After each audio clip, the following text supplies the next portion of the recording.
رحم اللہ من قرأ الفاتحہ. بسم اللہ.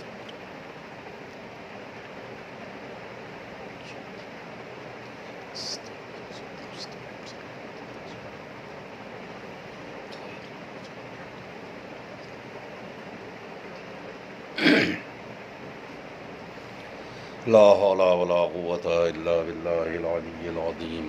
أعوذ بالله من الشيطان اللعين الرجيم. بسم الله الرحمن الرحيم.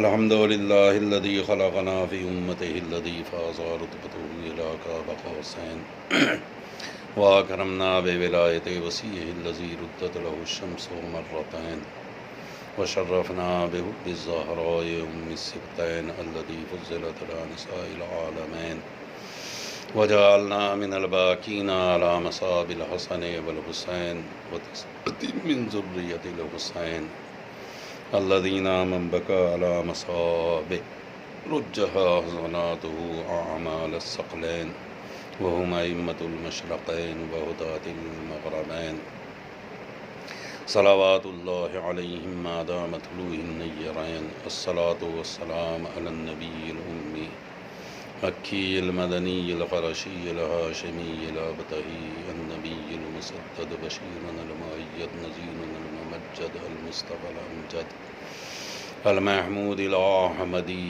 بالقاسم محمد. اللہم صل علی وعلى أهل بيته الطيبين الطاهرين المعصومين المظلومين ولعنة الله على أعدائهم أجمعين من الآن إلى قيام يوم الدين. أما بعد فقد قال الله في كتابه المجيد. بسم الله الرحمن الرحيم. يا أخت هارون ما كان أبوك امرأ سوء وما كانت أمك بغيا فأشارت إليه قالوا كيف نكلم من كان في المهد صبيا قال إني عبد الله آتاني الكتاب وجعلني نبيا وجعلني مباركا أينما كنت وأوصاني بالصلاة والزكاة ما دمت حيا وبرا بوالدتي ولم يجعلني جبارا شقيا. عزیزان محترم و عاشقان امام حسین علیہ الصلاۃ والسلام، پروردگار عالم والدہ امام حسین جناب فاطمہ زہرا سلام اللہ علیہا کے صدقے اور طفیل میں ہماری اس کوشش کو اپنی بارگاہ میں درجہ قبولیت عطا کرے، اور جتنے بھی چاہنے والے عزادار سننے والے ہیں الہی سب کو صحت و سلامتی عطا کرنا، توفیقات و درجات میں بلندی عنایت فرما.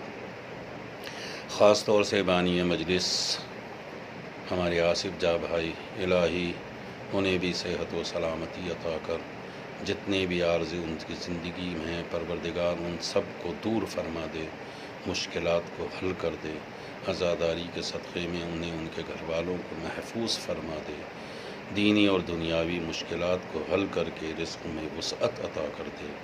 الہی عزاداری کے صدقے میں اس سے بہتر ہدیے کی توفیق عطا کر دے. عزیزان محترم، جیسا کہ ایک سلسلہ گفتگو ہے جو آپ کی خدمت میں عرض کیا جا رہا ہے، آج محرم کی 9 تاریخ ہے. فاطمہ کا لال تقریباً ہمارے گھروں سے، ہمارے عزاخانوں سے رخصت ہونے والا ہے. مگر عزیزو، یہ جو عزاداری ہم منا رہے ہیں، یہ جو امام حسین کی یاد منائی جا رہی ہے، یہ کوئی حادثہ نہیں ہے، یہ ایک حقیقت ہے. اگر یہ حادثہ ہوتا تو زمانے کے گزرنے کے ساتھ ساتھ یہ حادثہ بھی ختم ہو جاتا، مگر جیسے جیسے زمانہ گزر رہا ہے عزاداری میں اضافہ ہو رہا ہے، عزاداری میں کیا کہتے ہیں زیادہ سے زیادہ اور فروغ عزا ہو رہا ہے. اس کا مطلب یہ ہے کہ امام حسین کی عزاداری کوئی حادثہ نہیں ہے بلکہ ایک حقیقت ہے. حقیقت ہمیشہ باقی رہتی ہے، حادثہ یقیناً مٹ جاتا ہے، اور یہی وجہ ہے کہ عزاداری حادثہ ہوتی تو مٹ جاتی، حقیقت ہے، لہٰذا آج بھی باقی ہے۔ میرے عزیزو، توجہ کریں گے، جو سلسلہ گفتگو ہے بس چند منٹ اس کے بارے میں گفتگو کر کے اپنی بات کو تمام کر لینا ہے۔ جناب عیسیٰ کی گفتگو کہ جناب عیسیٰ جب دنیا میں آئے تو قوم والوں نے آ کر جناب مریم سے کہا، اے مریم، یہ تم نے کیا کر دیا ہے؟ ماں کانا ابو کی امرأ، تمہارے والد تو ایسے نہیں تھے، وما کانت امک بغیہ، اور تمہاری ماں بھی خراب نہیں تھی۔ فاشارت الیہ، تو جناب مریم نے گہواری کی طرف اشارہ کر دیا۔ قالوا کیف نکلم من کان فی المہد صبیا، تو ان لوگوں نے کہا کہ ہم جو گہوارے میں بچہ لیٹا ہوا ہے اس سے بات کیسے کر سکتے ہیں؟ قال انی عبداللہ، تو جناب عیسیٰ نے کہا کہ میں اللہ کا بندہ ہوں، وجعلنی نبیہ، اور پروردگار نے مجھے نبی بھی بنایا ہے، آتانی الکتاب، اور کتاب بھی عطا کی ہے، وجعلنی مبارکن، اور پروردگار عالم نے مجھے بابرکت بنایا ہے، اینما کنت، میں جہاں بھی رہوں، وأوصانی بالصلاۃ والزکوٰۃ، اور پروردگار نے مجھے حکم نماز بھی دیا ہے اور حکم زکوٰۃ بھی دیا ہے کہ جب تک میں زندہ رہوں اللہ کے لیے نماز پڑھوں اور اللہ کی راہ میں زکوٰۃ ادا کروں۔ وبرم بوالدتی، اور پروردگار نے مجھے اپنی ماں کے لیے نیک بنایا ہے، ولم یجعلنی جبارا شقیہ، اور پروردگار عالم نے مجھے بدنصیب بدبخت نہیں بنایا۔ عزیزو، یہ آیت کا ترجمہ ہے، اس میں بہت سارے مطالب ہیں جو پوشیدہ ہیں، جن میں سے چند ایک مطلب کی طرف مجھے متوجہ کرنا مقصد ہے۔ توجہ کریں گے، آج کے ہمارے دور میں بہت سارے لوگ ہیں جو اپنی بدنصیبی کی شکایت کرتے ہیں، اپنی بدبختی کی شکایت کرتے ہیں، کہتے ہیں پتہ نہیں کیا ہو گیا کہ پروردگار مجھے توفیق ہی نہیں دے رہا۔ لہٰذا اگر آپ کو یہ احساس ہو گیا ہے کہ آپ کے پاس توفیق خدا نہیں آ رہی ہے، آپ بدبختی کا شکار ہو گئے ہیں، تو لازمی طور کے اوپر ایک بار فکر کریں، ایک بار سوچیں کہ خود میری ماں سے رابطہ کیسا ہے۔ اگر میں یقین کے ساتھ کہہ رہا ہوں کہ اگر انسان کا اس کی ماں کے ساتھ رابطہ اچھا ہے، رابطہ بہتر ہے، ہمارے اعمال سے ہماری ماں خوش ہے، ہمارے ماں باپ ہمارے عمل سے معترض نہیں ہیں، تو یقیناً یہ بدبختی نہیں آ سکتی، یہ بدنصیبی کا شکار ہم نہیں ہو سکتے۔ یقیناً وہ لوگ بدنصیبی کا شکار ہیں، بدبختی کا شکار ہیں، جن کا رابطہ اپنے والدین سے ٹھیک نہیں ہے۔ کیوں؟ اس لیے کہ دلیل میرے پاس قرآن مجید ہے۔ یہی جناب عیسیٰ کا جملہ کہ برم بوالدتی، میں اپنی ماں کے لیے، اپنی والدہ کے لیے نیک قرار دیا گیا ہوں، ولم یجعلنی جبارا شقیہ، اور پروردگار نے مجھے ظالم اور بدنصیب نہیں بنایا۔ اس کا مطلب یہ ہے کہ جو بھی اپنے والدین کے لیے نیک ہوتا ہے، اپنی زندگی کے اندر وہ بدبختی نہیں دیکھتا ہے، اور جو لوگ بھی اپنے والدین کے لیے ظالم ہیں، والدین کے لیے نیک نہیں ہیں، تو پروردگار عالم انہیں کسی بھی حال میں خوش نصیب نہیں بننے دیتا۔ لہٰذا اگر کوئی بھی یہ چاہتا ہے کہ میں خوش نصیب رہوں، کوئی بھی یہ چاہتا ہے کہ میرے ساتھ بدنصیبی نہ ہو، میں بدنصیبی کا شکار نہ بنوں، تو اسے چاہیے کہ اپنے والدین کے رابطے کے اوپر ایک بار نظر ثانی کریں۔ اور اگر ماں باپ کے ساتھ رابطہ ٹھیک نہیں ہے تو یہ جان کے رکھیے کہ آپ کسی بھی حال میں خوشحال نہیں ہو سکتے۔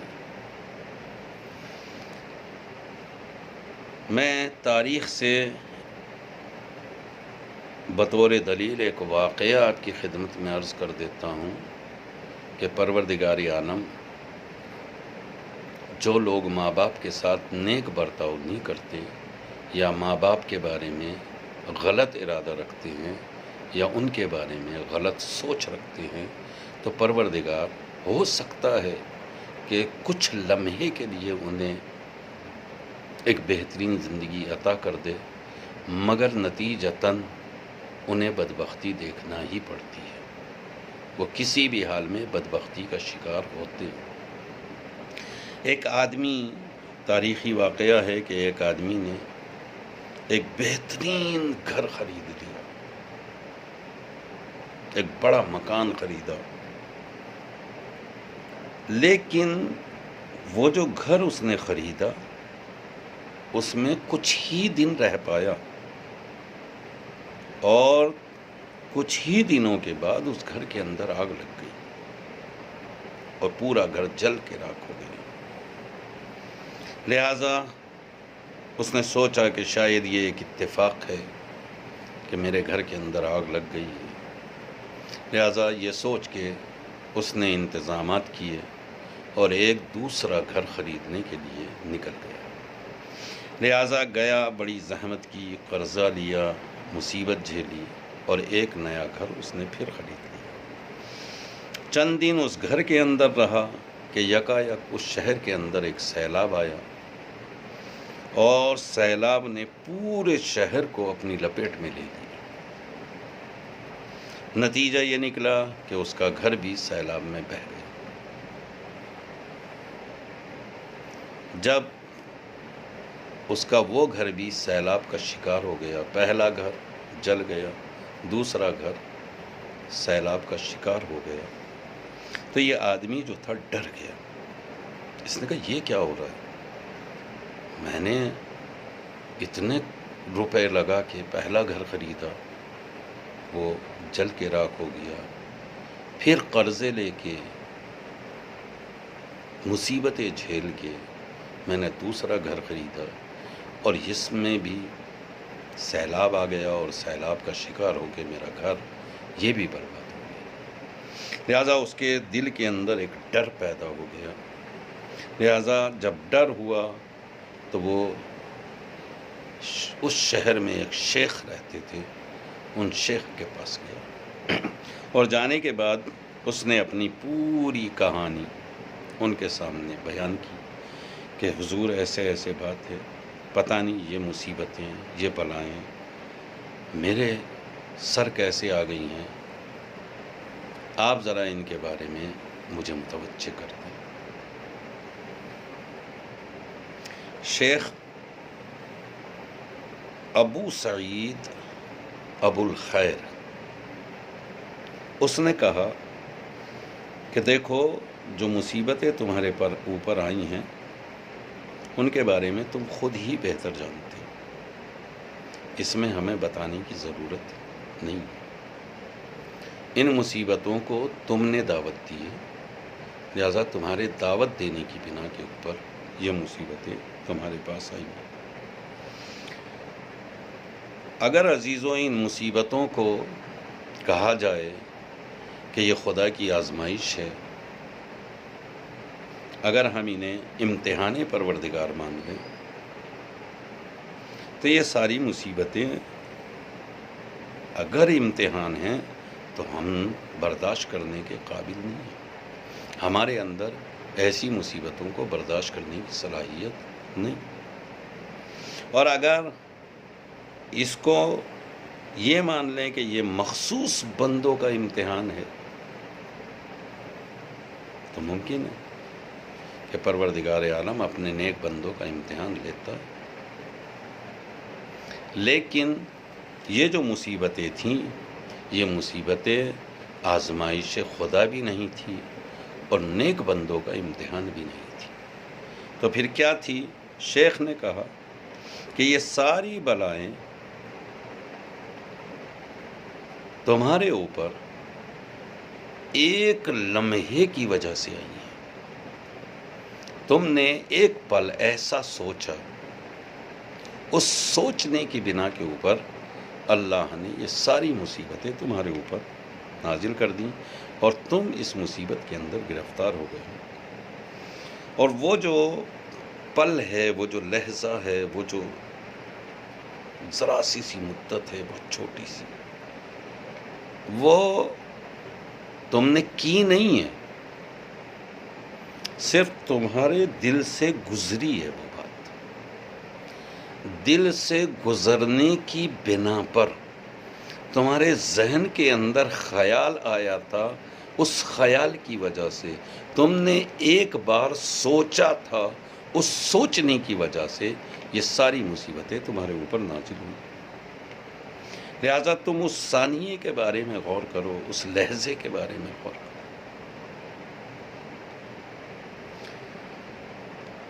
وہ جو پل تمہارے ذہن سے گزرا، اس نے ایک چھوٹی سی مدت کے لیے تمہیں خوشحالی تو دی، مگر زندگی بھر کے لیے مصیبت میں مبتلا کر دیا.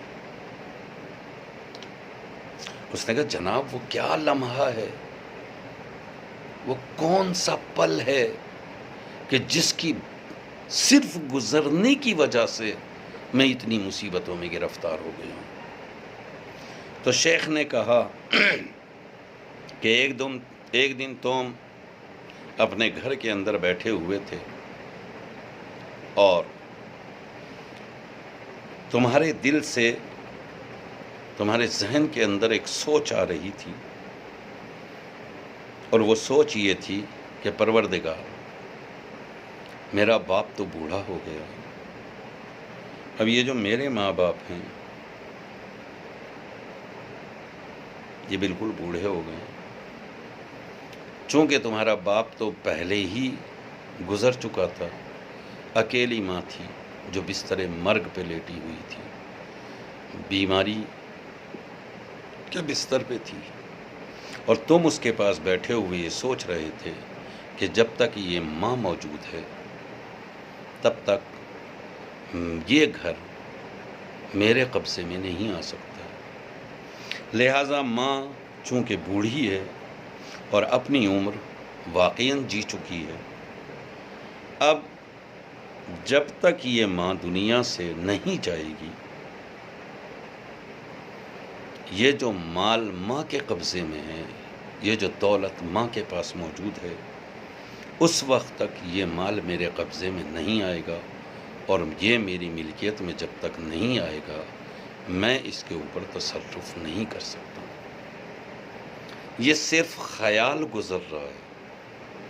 ماں ہے، بستر پہ لیٹی ہوئی ہے، بیمار ہے، اور بیٹا سامنے بیٹھا ہوا سوچ رہا ہے کہ ماں کو جو زندگی جینا تھی وہ جی چکی ہے، اب بوڑھی ہو گئی ہے، بیمار بھی ہے، مگر جب تک یہ مرے گی نہیں تب تک اس کا مال میرے قبضے میں، میری ملکیت میں نہیں آئے گا، اور جب تک میری ملکیت میں نہیں آئے گا تب تک میں اس کے اوپر تصرف نہیں کر سکتا.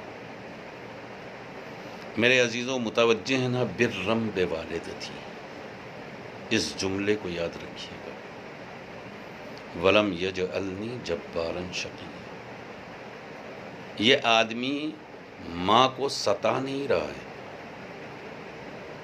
ماں کے اوپر ظلم نہیں کر رہا ہے، ماں کے اوپر زیادتی نہیں کر رہا ہے، ماں کو تھپڑ نہیں مار رہا ہے، گالی نہیں دے رہا ہے، زبان سے بول نہیں رہا ہے، بلکہ ذہن کے اندر، دل کے اندر خیالات ہیں جو گزر رہے ہیں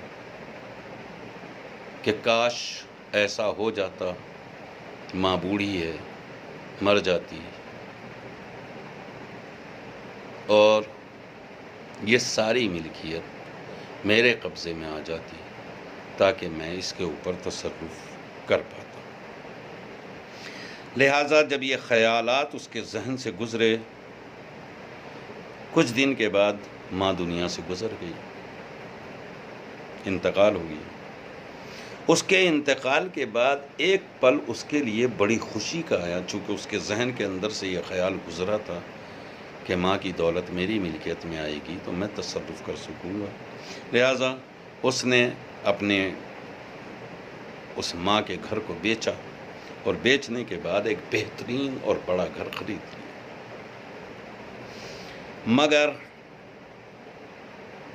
وہ جو بڑا گھر اس نے خریدا یہ چند پل کے لیے ملا، اس نے چند دن اس کے اندر سکون سے گزارے، آخر کار نتیجہ یہ نکلا کہ اس کے گھر کے اندر آگ لگ گئی۔ اس کے بعد وہ چونکہ نہیں پہچان پایا، نہیں سمجھا کہ آخر میرے ساتھ ایسا کیوں ہوا ہے، اس نے ایک اتفاق سوچا اور پھر قرض لے کے، پھر مشکلات کو برداشت کر کے، پھر زحمتیں اٹھا کے ایک اور نیا گھر خریدا، مگر وہ بھی سیلاب میں بہہ گیا۔ آخر کار جب اس کے سامنے یہ وجہ بیان ہوئی کہ صرف ایک ماں کے بارے میں ایک خیال گزرنے کی وجہ سے پروردگار نے یہ مصیبت نازل کی ہے، لہذا وہ سنا اور سنتے ہی رونے لگا، بہت رویا، اور اس نے بارگاہ خدا میں کہا کہ پروردگار، اگر صرف تو ماں کے بارے میں ایک خیال کی بنا کے اوپر اتنا غضبناک ہے، تو اگر کہیں ماں باپ آگ کر دیں تو پھر تیرے غضب کا عالم کیا ہوگا؟ تیری طرف سے آنے والا عقاب کتنا بڑا ہوگا؟ تو جس عذاب میں مبتلا کرے گا وہ عذاب کیسا ہوگا؟ لہذا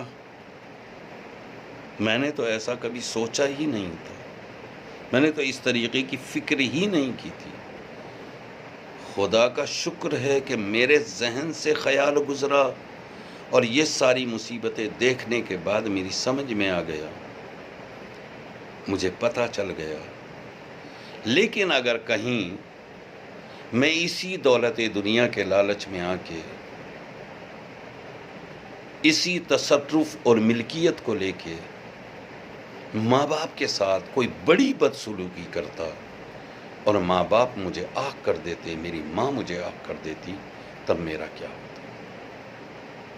لہٰذا میرے عزیزو، یہاں سے یہ بات سمجھ میں آئی کہ اگر انسان یہ چاہتا ہے کہ وہ ایک خوش نصیب زندگی گزارے، ایک خوشحال زندگی گزارے، تو اسے چاہیے کہ کسی بھی حال میں ماں باپ کے ساتھ نیک برتاؤ سے الگ نہ ہو۔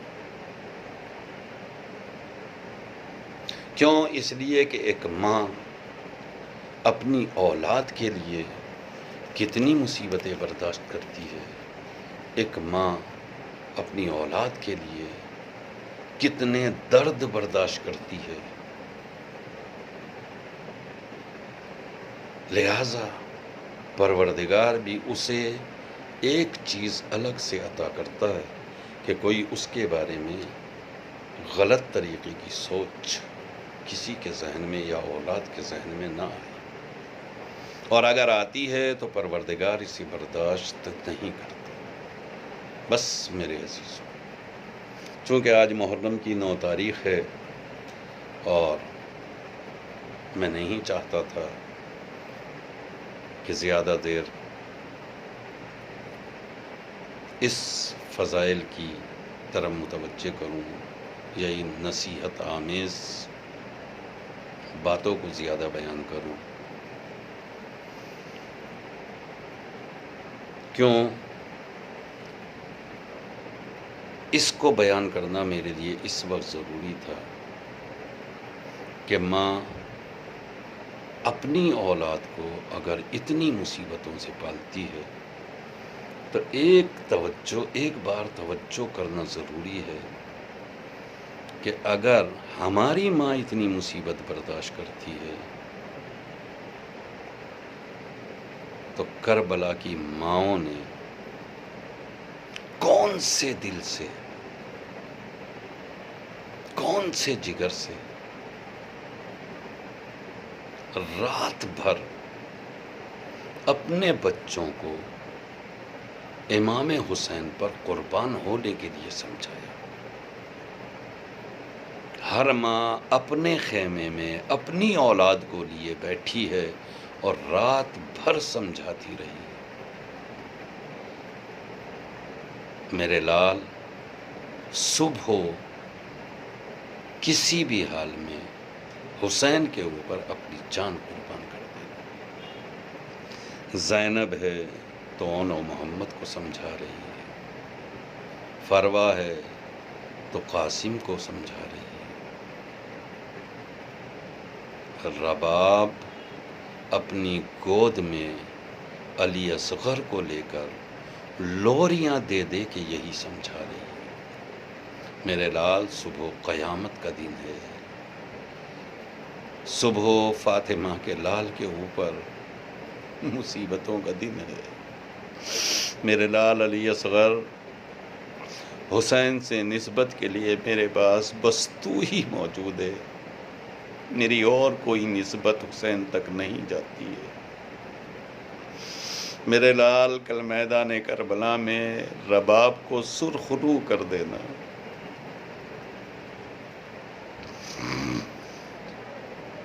مگر عزیزو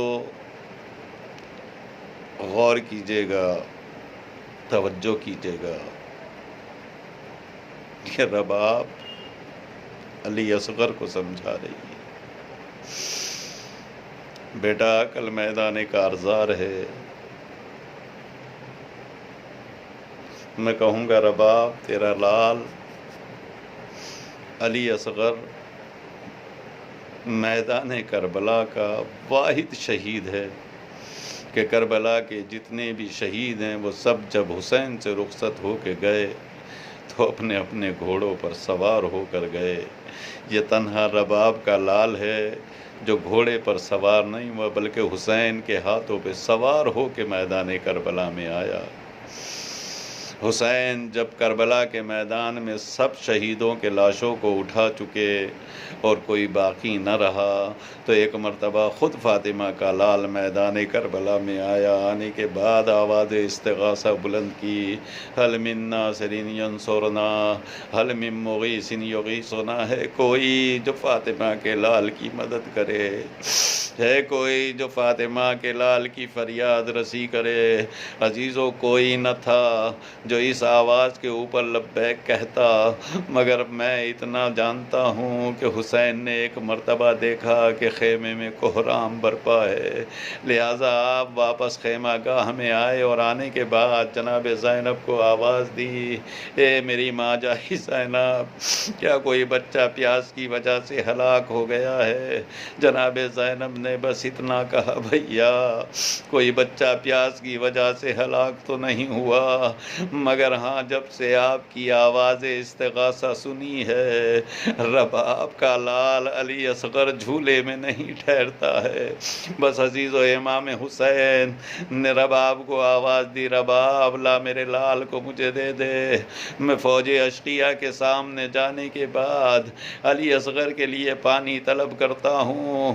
عزیز و حسین علی اصغر کو اپنی آغوش میں لے کے خیمے سے نکلنا چاہتے تھے کہ رباب نے آواز دی ہے، میرے والی و وارث ایک پل کے لیے میرا بچہ میرے حوالے کر دے۔ عزیز و رباب نے علی اصغر کو لیا، خیمے میں گئی، ایک چھوٹا سا پٹکا علی اصغر کی کمر میں باندھا۔ یہ پٹکا نہیں تھا بلکہ جب بھی کوئی جوان میدان کربلا میں جاتا ہے رباب نے اپنی علی اصغر کو عزیز و میدان کے لیے آمادہ کر دیا تھا۔ پتہ نہیں کانوں میں کچھ کہہ رہی تھی۔ امام حسین نے پوچھا، رباب علی اصغر کو کیا سمجھا رہی ہو؟ کہا مولا میں نے کچھ نہیں سمجھایا، بس عزیز و جناب امام حسین اپنے ہاتھوں پر علی اصغر کو لیے ہوئے ابا کے دامن میں چھپائے ہوئے میدان کربلا میں آئے، سوال آپ کیا۔ عزیز و ایسے موقع کے اوپر جب کسی نے کوئی جواب نہ دیا تو حسین نے ایک بار علی اصغر کو زمین کربلا پر لٹا دیا، تپتے ہوئے صحرا میں لٹا دیا۔ اے ظالموں، اگر تم یہ سمجھتے ہو کہ اس کے عوض میں پانی پی لوں گا تو لو میں اسے زمین پر لٹائے دیتا ہوں۔ عزیزو کچھ دیر کے بعد امام نے علی اصغر کو اپنے ہاتھوں پہ لیا اور آواز دی، میرے لال علی اصغر تجھے کوئی پانی دینے والا نہیں ہے، ایک مرتبہ اپنی حجت کو تمام کر دے، بس جیسے ہی امام حسین نے یہ کہا کہ اے میرے لال تو بھی حجت خدا کا فرزند ہے، اپنی حجت تمام کر دے، اتنا سننا تھا۔ علی اصغر نے ایک مرتبہ اپنی سوکھی ہوئی زبان اپنے ہونٹوں پر پھرائی، ادھر زمان کا پھرانا تھا، فوج اشقیاء منہ پھیر پھیر کے رونے لگی، ایک آواز بلند ہوئی، اینا اینا حرملا اقطع کلام الحسین، اے حرملا کہاں ہے حسین کے کلام کو قطع کر دے۔ عزیزو ایک تیر چلے کمان میں جڑا، ایسے عالم میں جب تیر علی اصغر کی طرف روانہ ہوا، عزیزو یہ 3 بھال کا تیر، ننھا سا گلا، یہی وہ موقع ہے کہ جب تیر علی اصغر کے گلے پہ لگا تو امام نے کہا میرا بچہ میرے ہاتھوں پہ منقلب ہو گیا۔ عزیزو خدا نہ کرے کہ کوئی ماں باپ ایسا منظر دیکھے جیسا حسین نے وہاں منظر دیکھا، کہ کوئی بھی باپ جب اپنے بچوں کو دیکھتا ہے تو دودھ اگلتے ہوئے دیکھتا ہے، حسین نے اپنی نگاہوں سے علی اصغر کو خون اگلتے ہوئے دیکھا، ہاتھوں پہ لیے ہوئے میدان کربلا سے چلنے لگے، تو یہی وہ منظر تھا جب شیعوں کو بھی یاد کیا، فَيَشِيَتِي مَا إِن شَرِبْتُم مَّعَذْبٍ فَاذْكُرُونِي لَيْتَنِي فِي يَوْمِ عَاشُورَا جَمِيعًا تَنظُرُونِي كَيْفَ أَسْتَسْقِي لِطِفْلِي فَأَبَوْا أَن يَرْحَبُونِي۔ عزیزو امام حسین علی اصغر کو لیے ہوئے ایک مرتبہ میدان کربلا سے خیمہ گاہ کی طرف چلے، کبھی آگے بڑھے کبھی پیچھے ہٹے، میرا جی چاہتا ہے مولا، جی چاہتا ہے مولا سے سوال کروں، اے مولا آپ نے اکبر کا لاشا اٹھایا اور خیمہ گاہ تک آ گئے، عباس کے بازو اٹھائے اور خیمہ گاہ تک آ گئے، قاسم کا پامال لاشا اٹھایا اور خیمہ گاہ تک لے آئے، اے مولا یہ علی اصغر کے لاشے میں کیا ہے کہ کبھی آپ آگے بڑھے کبھی پیچھے ہٹے؟ شاید میرا مولا جواب دے تو ٹھیک کہتا ہے، میں نے اکبر کا لاشا اٹھایا، میں نے عباس کے بازو اٹھائے، میں نے قاسم کا لاشا اٹھایا، میں نے اکبر کے سینے سے برچھی کا پھل نکالا ہے مگر پھل کو لگتے ہوئے نہیں دیکھا، عباس کے بازو اٹھائے مگر کٹتے ہوئے بازوؤں کو نہیں دیکھا، میں نے قاسم کا پامال لاشا اٹھایا مگر پامال ہوتے ہوئے نہیں دیکھا، مگر میں کیسے کہوں میرا بچہ میرے ہاتھوں پہ تھا، میں نے تیر چلے میں جڑتا ہوا بھی دیکھا، تیر کو آتے ہوئے بھی دیکھا، گلے پر لگتے ہوئے بھی دیکھا، بچے کو منقلب ہوتے ہوئے بھی دیکھا، اب بار بار ذہن میں خیال آ رہا ہے اگر رباب سوال کرے گی تو حسین کیا جواب دے گا؟ اے میرے لال علی اصغر، تیری ماں جب پوچھے گی میرا بچہ کیسے شہید ہوا، حسین کس طریقے سے بیان کرے گا؟ یہی وجہ ہے کبھی قدم آگے بڑھتے ہیں کبھی قدم پیچھے ہٹتے ہیں، زبان پر کلمہ استرجاع تھا، انا للہ و انا الیہ راجعون، رضا بقضائہ و تسلیما لامرہ، سیعلم الذین ظلموا ای منقلب ینقلبون ولعنت اللہ علی اعدائہم اجمعین۔ الہی بحق الزہراء و ابیہا و بعدہا و بنیہا، پروردگار ہماری اس کوشش کو قبول فرما لے، الہی حاضرین کی مرادوں کو پورا کر دے، بے روزگاروں کو روزگار عطا کر، با روزگار کے روزگار میں ترقی۔ اے میرے معبود بانی مجلس ہمارے آصف جاں بھائی، الہی انہیں صحت و سلامتی عطا کر، اے میرے معبود توفیقات و درجات میں بلندی عنایت کر، رضاداری کے صدقے میں رزق میں وسعت عطا کر، کاروبار میں ترقی عنایت کر، اے میرے معبود اس عزاداری کے صدقے میں انہیں ان کے گھر والوں کو آفات ارضی و سماوی سے محفوظ رکھ، تمام دینی اور دنیاوی مشکلات کو حل فرما، اس سے بہتر ہدیے کی توفیق عطا کر، امام کے ظہور میں تعجیل فرما، ہمیں ان کے ناصرین میں شمار فرما، ماتم حسین یا حسین یا حسین یا حسین۔